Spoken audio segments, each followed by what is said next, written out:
got my tongue out. I've just realised I got my tongue out. Right up.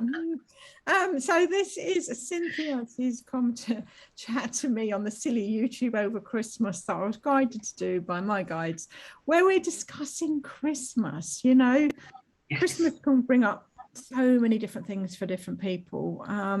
And so, yeah, let's chat to Cynthia. Cynthia, tell us all about, what does Christmas mean for you?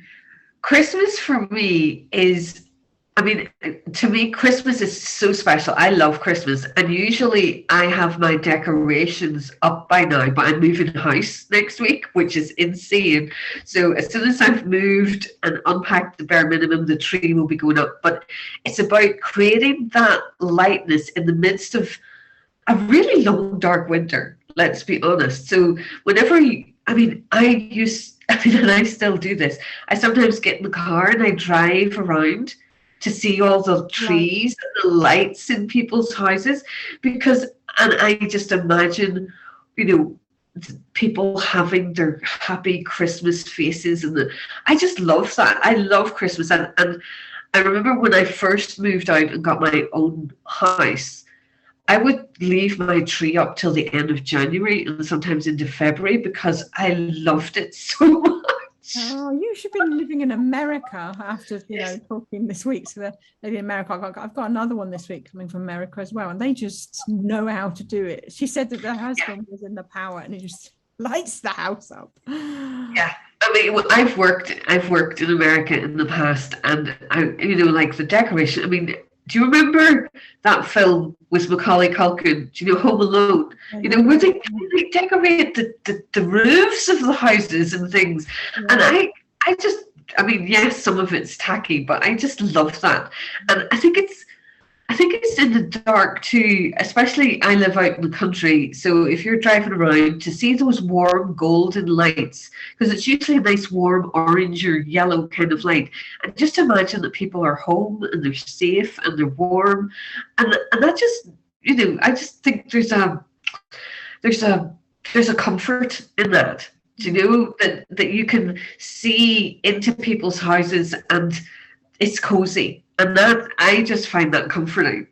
So where do you live in, Cynthia? Tell us, where are you coming from? I'm now living in the northwest of Northern Ireland, which is up in Derry County, Londonderry. You can call it either or, depending. I honestly, because I was thinking about because I watched a couple of your other interviews, and I was thinking, what is there traditionally? And obviously, Ireland is very much, I suppose, very similar to the UK, where we have Santa, and I grew up with Santa and with the myths of, oh God, I remember one year, we would always spend Christmas with my mum's oldest sister, because she had a farm, and we would spend Christmas on the farm. And we were all usually put to bed early on Christmas Eve, and then the toys were brought into our bedrooms. Just in case my daughter's listening, could you just listen to this bit? Put my granddaughter to bed early. Well, we were always put to bed early, and I remember waking up and hearing obviously my relatives and my parents putting the toys in the bedroom, and of course you pretend to be asleep because you don't want to wake up and spoil the surprise, because you're supposed to believe in Santa. And I remember getting up and starting to play, and I was thinking, this is insane. So they must have known, because the following year everything went into the living room and we all had to go to our own piles. Do you know? I remember those days where it was at the end of the bed. We used for sacks at the end of that, or pillowcases. Yes, a pillowcase filled with the stocking fillers of, God. We still usually, because my father was one of those people that used to like to tell you that things were really hard and he got a lump of coal for Christmas. So it was usually something like an orange, or in that, to make you think, oh yeah, okay then, it's not all tinsel and toys that you want. There's an orange there as well. Yeah. And then with the turkey and things, you were traditional, because I think it's vegetarian now, but I know, I'm vegetarian now, but yes, back then it was all really traditional. There would have been the turkey and the ham. There was always, I mean, like, jeepers, how much food was put out on the table? Do you know? And before that, you always had this homemade soup. Homemade soup was big, so you'd have the homemade soup, then you'd have the turkey and ham and all the vegetables, and then the trifle afterwards. And then and it's just, oh my God, how much we eat is just insane. But there wasn't as much sweets then. There wasn't as much of the manufactured stuff. It was usually all homemade, home cooked stuff.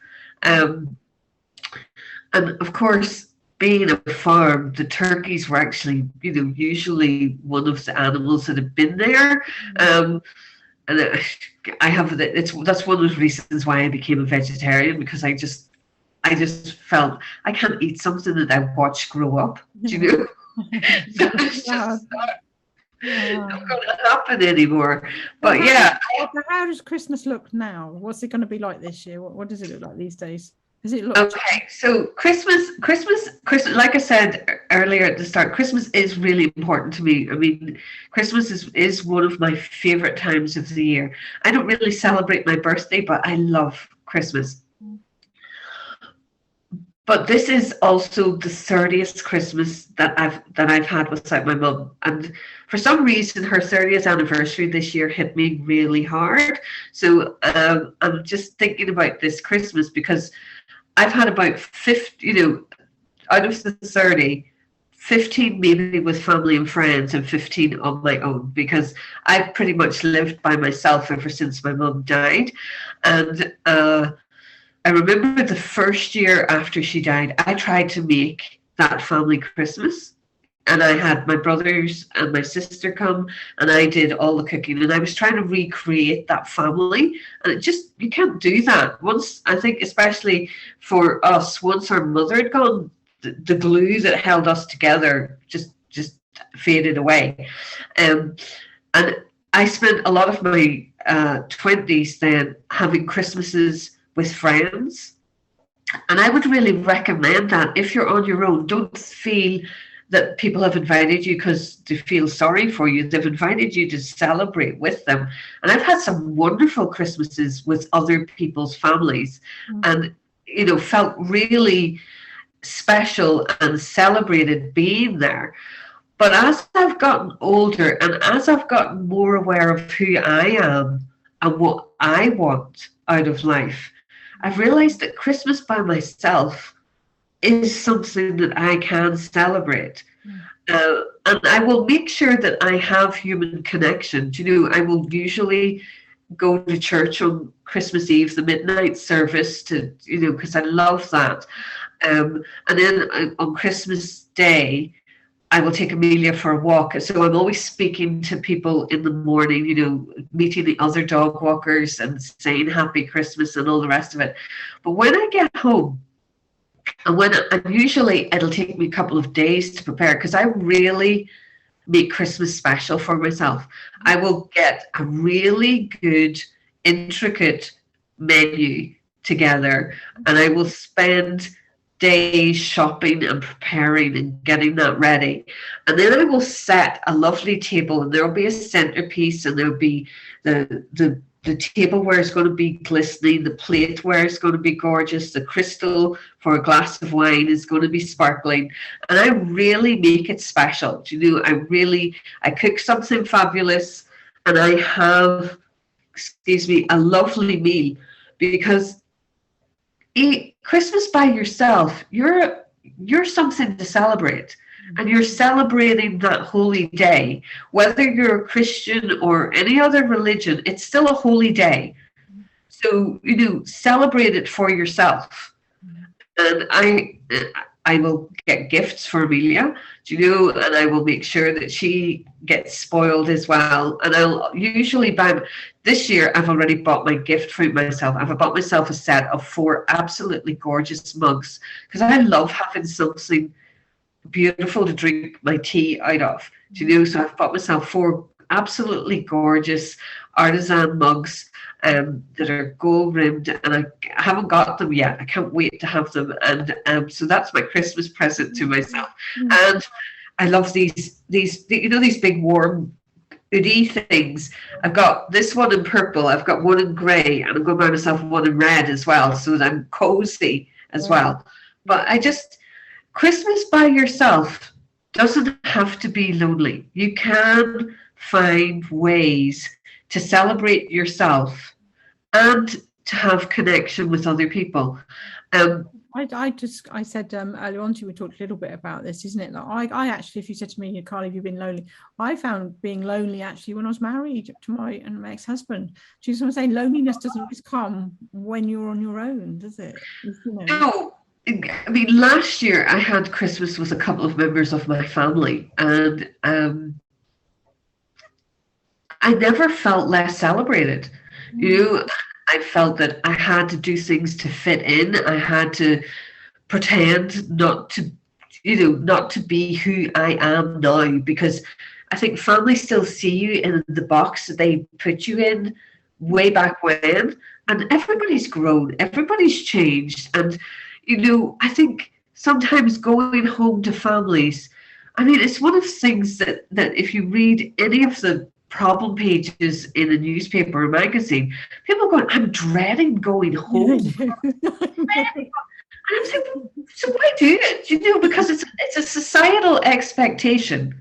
And I think we've got to give ourselves a break, especially after COVID and all the rest of it.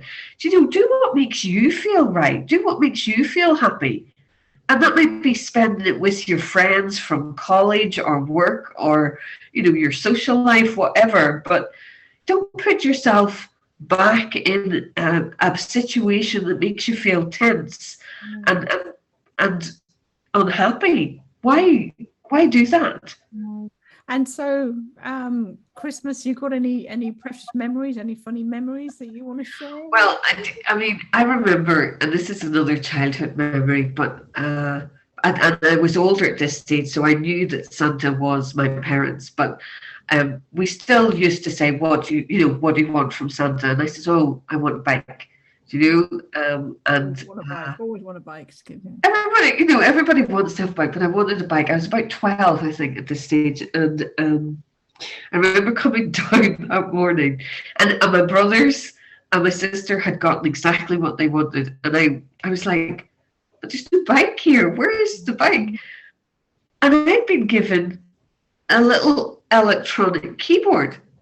And I've never expressed any interest in a keyboard in my life. And I was like, why have I got this? And they were like, "Oh, well, you used to play it when we went to your Aunt May's house." And I'm like, "But there's nothing else to do." I was literally just...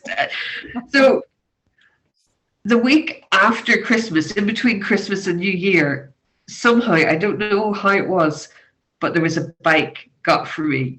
And I got the bike.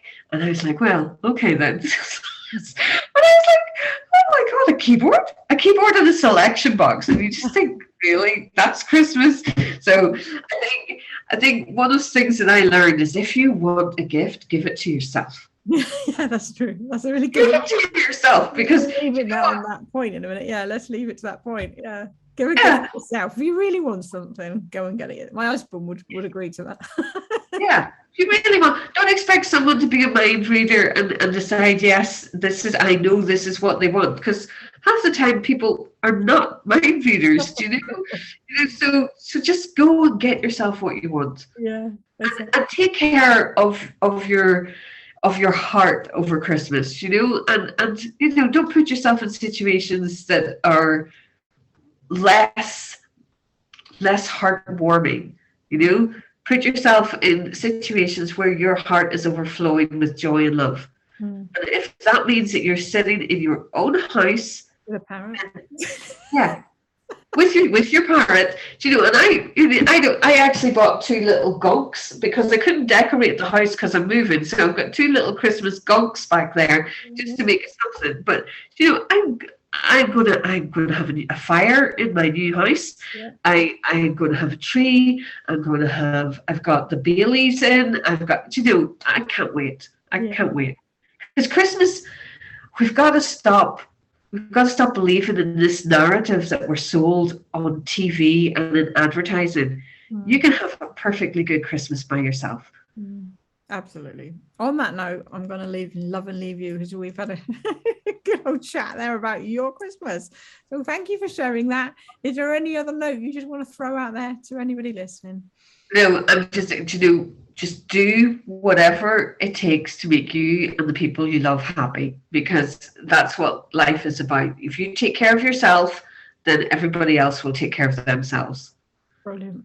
Have a lovely Christmas, Cynthia. And you, Carly, and you, thank you for doing this. It's a pleasure to talk to you always.